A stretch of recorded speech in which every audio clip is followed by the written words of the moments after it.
اعتکاف ہے کیا؟ اعتکاف کیا چیز ہے؟ فرمایا کہ بندے کا اللہ کے در پر آ جانا اور پڑاؤ ڈال دینا، ڈیرا لگا لینا کہ جب تک تو مجھ سے راضی نہیں ہوگا، جب تک تو میری سنے گا نہیں، جب تک تو میرا نہیں ہوگا، جب تک تو میری درخواست کو قبول نہیں کرے گا، تو اس وقت تک جو ہے میں تیرا در نہیں چھوڑوں گا۔ یہ بہت بڑی چیز ہے۔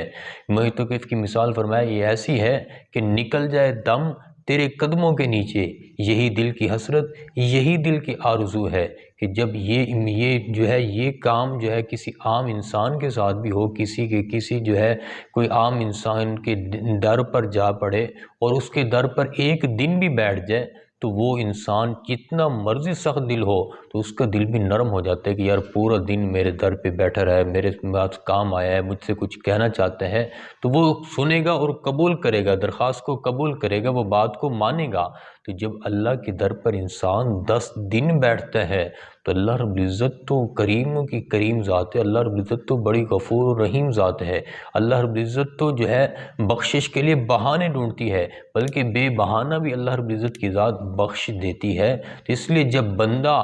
10 دن اللہ کے در پہ بیٹھے گا، اللہ کے ساتھ اللہ کے در پہ ڈیرے لگا لے گا، تو اللہ ضرور اس کا ہو جائے گا۔ حدیث پاک کے اندر آتا ہے جب بندہ اللہ رب العزت فرماتے ہیں کہ جب بندہ میرے پاس ایک ہاتھ قریب آتا ہے تو میں اس کو جو ہے 2 ہاتھ قریب آتا ہوں، تو جب بندہ جو ہے میرے پاس جو ہے چل کے آتا ہے تو میں دوڑ کے آتا ہوں، یعنی اللہ کی رحمت بہت زیادہ قریب آ جاتی ہے۔ تو جب بندہ اللہ کے در پر اتنے دن بیٹھے گا، ڈیرا لگائے گا، تو اللہ کتنے قریب آ جائیں گے، اللہ اس کو کتنا اپنا قریب کر لیں گے۔ تو اس لیے اعتکاف تو بہت بڑی چیز ہے، اور سب سے بڑی فضیلت اس سے بڑھ کر اور کیا فضیلت ہو سکتی ہے کہ نبی کریم صلی اللہ علیہ وسلم جب تک زندہ رہے تو پورا جو ہے ہر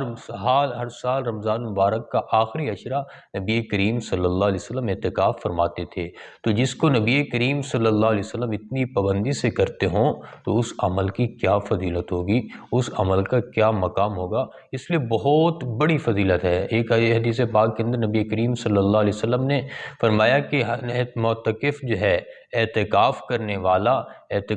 والا وہ گناہوں سے بھی محفوظ رہتا ہے، اور بس اوقات وہ نیکیاں جو نہیں کر سکتا ان کا بھی ثواب مفت کے اندر پا لیتا ہے۔ کہ آدمی معتکف ہے، اعتکاف کے اندر بیٹھے ہے، مسجد کے اندر ہے، مسجد کے باہر نہیں جا سکتا، اور جو مسجد کے باہر رہ رہے ہیں، جنازہ پڑھ رہے ہیں، عیادت کر رہے ہیں مریض کی، اور کوئی ہمدردی کر رہے ہیں، کسی کے ساتھ جو ہے مدد کر رہے ہیں، ہاتھ بٹا رہے ہیں، تو یہ کام اب یہ نہیں کر سکتا، لیکن فرمایا کہ وہ جتنے بھی باہر کے لوگ ہیں جو کام کر رہے ہیں تو اللہ رب العزت ان سارے کاموں کا ثواب معتکف کو دے دیتے ہیں۔ تو کتنی بڑی فضیلت بات ہے کہ جب آدمی باہر ہوتا شاید کہ یہ کام نہ کر سکتا تو ثواب بھی نہ ملتا، لیکن جب اعتکاف کے اندر بیٹھ گیا تو اب ان چیزوں کے بھی ثواب معتکف کو ملتا رہتا ہے۔ تو کتنی بڑی فضیلت کی بات ہے۔ اعتکاف کرنے والا فرمایا جو شخص رمضان المبارک کے آخری عشرے کا اعتکاف کرتا ہے، 10 دن کا اعتکاف کرتا ہے، پیارے نبی صلی اللہ علیہ وسلم نے فرمایا کہ اس کو 2 حج اور 2 عمروں کا اللہ ثواب عطا فرماتے ہیں۔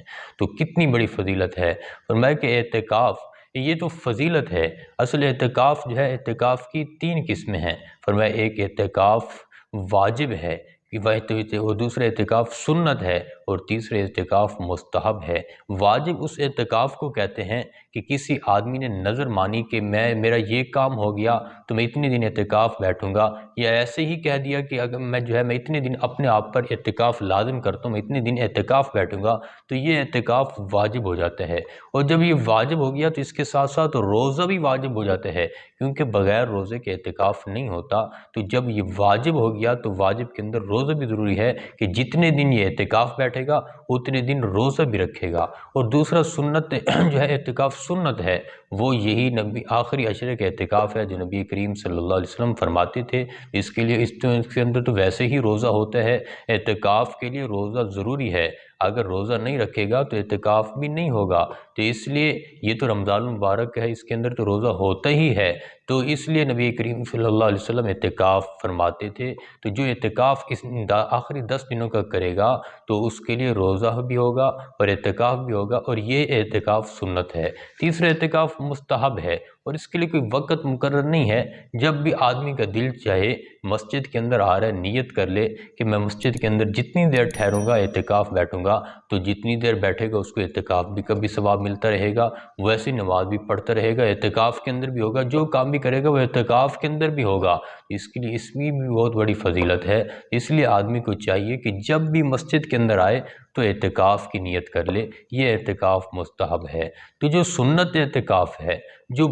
واجب اعتکاف ہے، اس کے لیے جو ہے کچھ شرائط بھی ہیں کہ اس اعتکاف کے لیے آدمی ایسی مسجد کے انتظار، سب سے بڑی اور افضل جگہ تو مسجد حرام ہے کہ اس کے اندر سب سے زیادہ افضل ثواب، اس کے بعد مسجد نبوی، اور اس کے بعد مسجد اقصیٰ جو ہے بیت المقدس، اور اس کے بعد جو ہے باقی جامع مسجد ہو گئی، پھر محلے کی مسجد ہو گئی۔ تو جو ہے یہ مسجدیں ہیں، ان کی ترتیب کے ساتھ بہرحال ایسی مسجد کے اندر اعتکاف بیٹھنا جہاں پر 5 وقت کی نماز باجماعت ہوتی ہو، یہ ضروری ہے۔ تو دوسری شرط یہ ہے کہ کوشش کی جائے کہ ایسی مسجد کے اندر بیٹھا جائے کہ جہاں پر جمعہ کی نماز بھی ہوتی ہو، تاکہ جمعہ کے لیے بھی باہر نہ جانا پڑے۔ لیکن اگر ایسی مسجد کے اندر، محلے کی مسجد کے اندر بیٹھ گیا جہاں پر 5 وقت کی جماعت تو ہوتی ہے، جمعہ نہیں ہوتا، تو پھر جمعہ پڑھنے کے لیے جو ہے باہر جائے،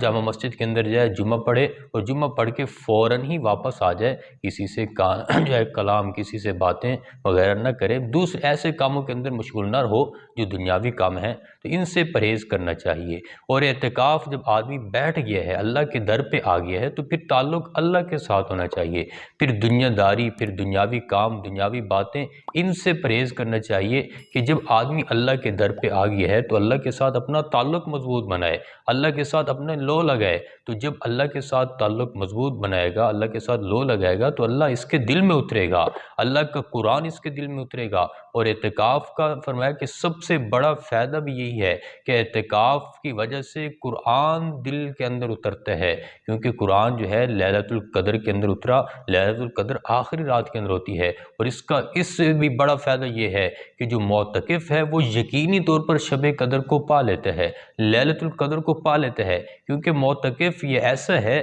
کہ فرمایا یہ سو رہا ہے تب بھی عبادت کے اندر ہے، یہ جو ہے افطاری سحری کے اندر کھا رہا ہے تب بھی عبادت کے اندر ہے، یہ جو کام بھی مسجد کے اندر کر رہا ہے جو شریعت کے اندر ہیں، وہ سارے کے سارے عبادت ہیں۔ اس لیے اگر وہ شب قدر کو سوتا بھی رہے گا تب بھی وہ شب قدر کا ثواب پا لے گا، کیونکہ اعتکاف کے اندر ہے۔ اعتکاف یہ مستقل عبادت ہے، تو جب یہ جو ہے مستقل عبادت ہے تو یہ سویا ہوا ہے تب بھی عبادت کے اندر ہے، اس رات شب قدر ہوئی تو یہ شب قدر کو پا لے گا۔ تو شب قدر کو پانے کا کتنا بہترین اور آسان نسخہ ہے، اور وہی اعتکاف ہے۔ تو اعتکاف کے یہ چند ضروری مسائل ہیں، اور اعتکاف جو ہے عورتوں کے لیے وہ گھر کے اندر بیٹھنا ہی افضل ہے۔ عورتیں گھر کے اندر بیٹھیں، گھر کے اندر کسی جو ہے ایک کونے کو مختص کر لیں، اگر یہ پہلے کوئی جگہ مختص ہے، مسجد بنی ہوئی ہے گھر کے اندر نماز کے لیے عورتوں کے لیے، تو وہیں پر جو ہے اعتکاف کریں، ادھر ادھر نہ جائیں، اور اپنا کھانا پینا سب کچھ وہیں پر ہو۔ اگر مخصوص جگہ نہیں ہے تو ایک جگہ مخصوص کر لیں اور اسی کے اندر جو ہے اعتکاف بیٹھیں، 10 دن وہیں پر گزاریں۔ اور آج کل یہ بہت سوچا چھوڑا جاتا ہے، آج کل یہ باتیں کی جاتی ہیں کہ عورتوں کا مسجد کے اندر اعتکاف بیٹھنا سنت جو ہے، گھر کے اندر اعتکاف بیٹھنا یہ سنت نہیں ہے، بلکہ عورتیں مسجد کے اندر بیٹھیں، کہ نبی کریم صلی اللہ علیہ وسلم کی ازواج مطہرات مسجد کے اندر بیٹھا کرتی تھی۔ تو یہ ایسا طبقہ ہے کہ ان کے بارے میں بات نہیں کرنی چاہیے، ایسا طبقہ ہے کہ جو حدیث کے نام پر، حدیث کی آڑ دے کر جو ہے مسلمانوں کو حدیث سے ہی دور کرتا ہے، حدیث کا ہی انکار کرتا ہے۔ تو کتنی چیزیں ہیں، کتنی اگر بالفرض مان بھی لیا جائے نبی کریم صلی اللہ علیہ وسلم کے ازواج مطہرات اعتکاف مسجد کے اندر بیٹھا کرتی تھیں، تو نبی کریم صلی اللہ علیہ وسلم کی زوجہ مطہرہ حضرت عائشہ رضی اللہ تعالیٰ عنہ کا وہ فرمان یاد نہیں ہے کہ حضرت عائشہ رضی اللہ تعالیٰ عنہ فرماتی ہیں کہ اگر آج کے دور، حضرت عائشہ اپنے دور کی بات کری ہیں کہ اگر آج کے دور کے اندر نبی علیہ السلام زندہ ہوتے تو وہ عورتوں کو مسجد میں آنے سے روک دیتے، تو وہ تو خیر القرون کا دور تھا۔ تو اس وقت حضرت عائشہ فرما رہی ہیں اور آج کے دور کے اندر کیسے اجازت دی جا سکتی ہے کہ عورتیں مسجد کے اندر بیٹھیں، اور باقاعدہ حضرت عمر رضی اللہ عنہ نے حکم دیا تھا، عورتوں کو مسجد سے روک دیا تھا۔ تو جب ایک طرف جب ہم بات کرتے ہیں تراویح کی کہ 8 رکعت تراویح جو ہے وہ سنت نہیں ہے، 20 رکعت تراویح ہے، تو پھر کیا کہتے ہیں موطا امام مالک کی روایت پیش کرتے ہیں کہ اس کے اندر نبی جو حضرت عمر نے حکم دیا تھا کہ 8 رکعت تراویح، حضرت ابی بن کعب اور تمیم داری کو حکم دیا تھا کہ 8 رکعت تراویح پڑھاؤ، تو حضرت عمر کا حکم ہے تو لہذا 8 رکعت تراویح ہوگی۔ جب بات آتی ہے اعتکاف کی تو پھر حضرت عمر کا قول نہیں، حضرت عمر کا حکم نہیں، پھر نبی کا قول دیکھا جائے گا، نبی کا فعل دیکھا جائے گا کہ نبی کی ازواج مطہرات نبی کے سامنے کیا کرتی تھیں۔ تو یہ دو جو ہے دو سائڈیں ہیں، تو اس لیے ایسا نہیں چلتا۔ نبی علیہ السلام کے خلفائے راشدین، ان کی سنت، ان کا حکم، ان کا طریقہ بھی نبی کا طریقہ ہے، تو اس لیے جو نبی کا جو خلفاء کا طریقہ ہے وہ نبی کا طریقہ ہے، تو حضرت عمر رضی اللہ عنہ نے منع فرما دیا تھا، تو اس لیے عورتوں کا گھر کے اندر ہی اعتکاف بیٹھنا افضل ہے، عورتیں گھر کے اندر بیٹھیں اور مرد جو ہے وہ مسجد کے اندر اعتکاف بیٹھیں، مسجد ایسی ہو کہ جہاں پر 5 وقت کی نماز جماعت کے ساتھ ہوتی ہو، اور کوشش کرنی چاہیے ایسی مسجد ہو جہاں پر جمعہ کی نماز بھی ہوتی ہو۔